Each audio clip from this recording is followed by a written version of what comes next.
is that captures President Trump's whole approach to this crisis. He takes a lot of big pronouncements, and he makes a lot of big pronouncements, but they don't hold up. He gets his photo op and then he gets out. He leaves everyone else to suffer the consequence of his failure to make a responsible plan. It seems like he just doesn't care much about it. And the longer he's in charge, the more reckless he gets. It's enough. It's time to change. Meanwhile, yesterday, the White House Science Office, and this stunned me, put out a statement listing ending the COVID-19 pandemic as a top accomplishment of President Trump's first term. Top accomplishment of Trump's first term. At the very moment when infection rates are going up in almost every state in our union. The refusal of the Trump administration to recognize the reality we're living through, at a time when almost 1,000 Americans a day are dying every single day, is an insult to every single person suffering from COVID-19 and every family who's lost a loved one. There's nothing more personal, nothing more personal to an American family than their health care and the health care of their loved ones. I know all too well what it feels like to have your heart ripped out, losing a loved one too soon. To sit at the hospital bedside and feel like there's a black hole in the middle of your chest knowing there's not much you can do. I and many of you know what it feels like to watch a beloved person lie there dying of cancer or some other disease without having to wonder about whether you're going to pay for the medical bills, or what would happen if, God forbid, the insurance companies were able to come in and say, you know, we're not going to cover the treatment. And yet today, President Trump is on a single-minded crusade to strip Americans of their health care. That would only create another enormous crisis in the public health system. In 2 short weeks, exactly 1 week after the election, the Trump administration will make its case asking the Supreme Court to strike down the Affordable Care Act, quote, in its entirety. In its entirety. Let me say that again. They're arguing that the entire law must fall, which would strip 20 million Americans of their health insurance overnight, rip away protections for pre-existing conditions for more than 100 million people in the middle of an upswing of a pandemic. The upswing. Look, just this week on 60 Minutes, we heard what Trump told Leslie Stahl about the upcoming Supreme Court case on the Affordable Care Act, and I quote, "I hope that they end it.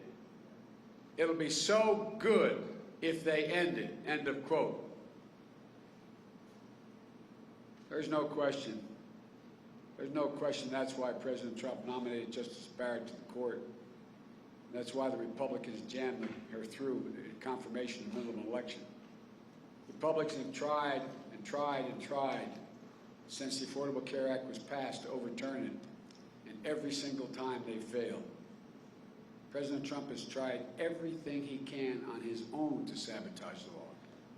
So now, through what I've characterized as a craven abuse of political power, they've added to the court a justice who criticized Chief Justice Roberts' previous decision to uphold the Affordable Care Act in hopes that they can destroy the Affordable Care Act once and for all through the courts, no matter how many Americans they hurt in the process. So let's remember exactly what's at stake in this election. If you have diabetes, asthma, cancer, or even complications from COVID-19, you're going to lose the protection this law provides. Insurers will once more be able to jack up your premiums or deny your coverage. Women could again be charged more for their health care just because they're women. And children will no longer be able to stay in their parents' insurance policies until age 26. On top of all that, overturning the ACA could mean that people have to pay to get COVID-19 vaccine once it's available. That's right.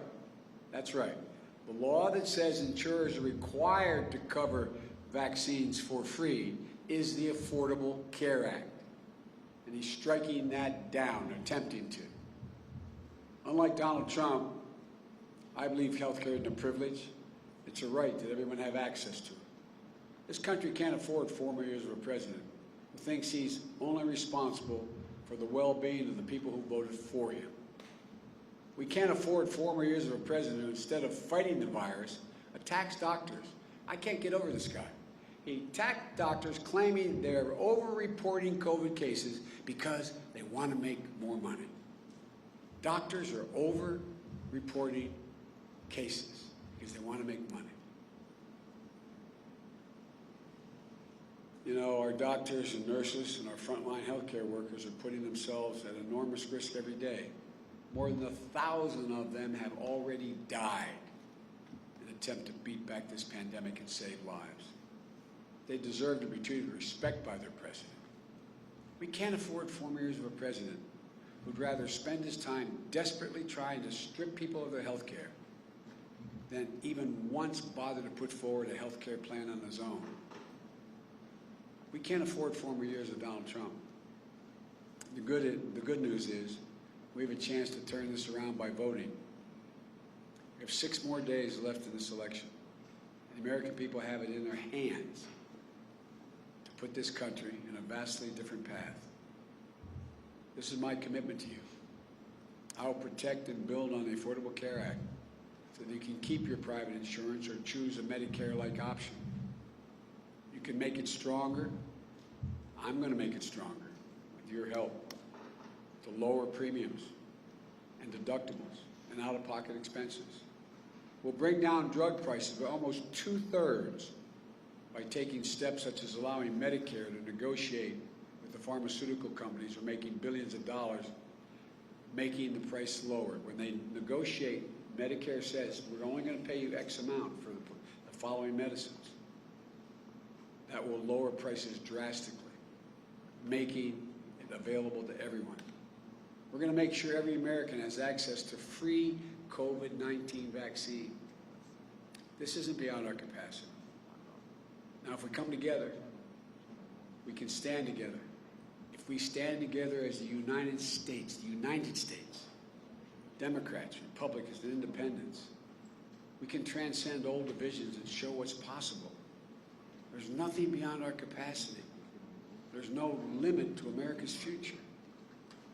If I'm elected president, as I said yesterday in Warm Springs, Georgia, I'll be a president who is not in it for himself, but for others. A president who doesn't divide us, but unites us. A president who appeals not to the worst in us, but to the best in us. And the president who looks not to settle scores, but to find solutions. President guided not by wishful thinking, but by science, reason, and facts. Even if I win, it's going to take a lot of hard work to end this pandemic.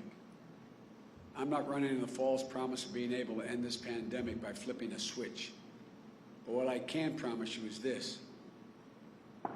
We will start on day one doing the right things. We'll let science drive our decisions. We will deal honestly with the American people. And we'll never, ever, ever quit.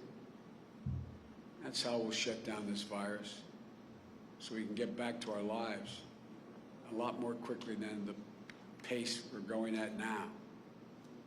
You know, I'm going to fight to protect your health care, I promise you, just like I fight for my own family. We can do this, I promise you. And I'm going to go do what I hope all of you do. I'm going to walk out of this building, and I'm going to go vote. I'm going to go vote. There's a lot of people on that ballot, not just me, but the down ballot as well, that are going to change things for us, make it better. So may God bless you all, and may God protect our troops. Thank you.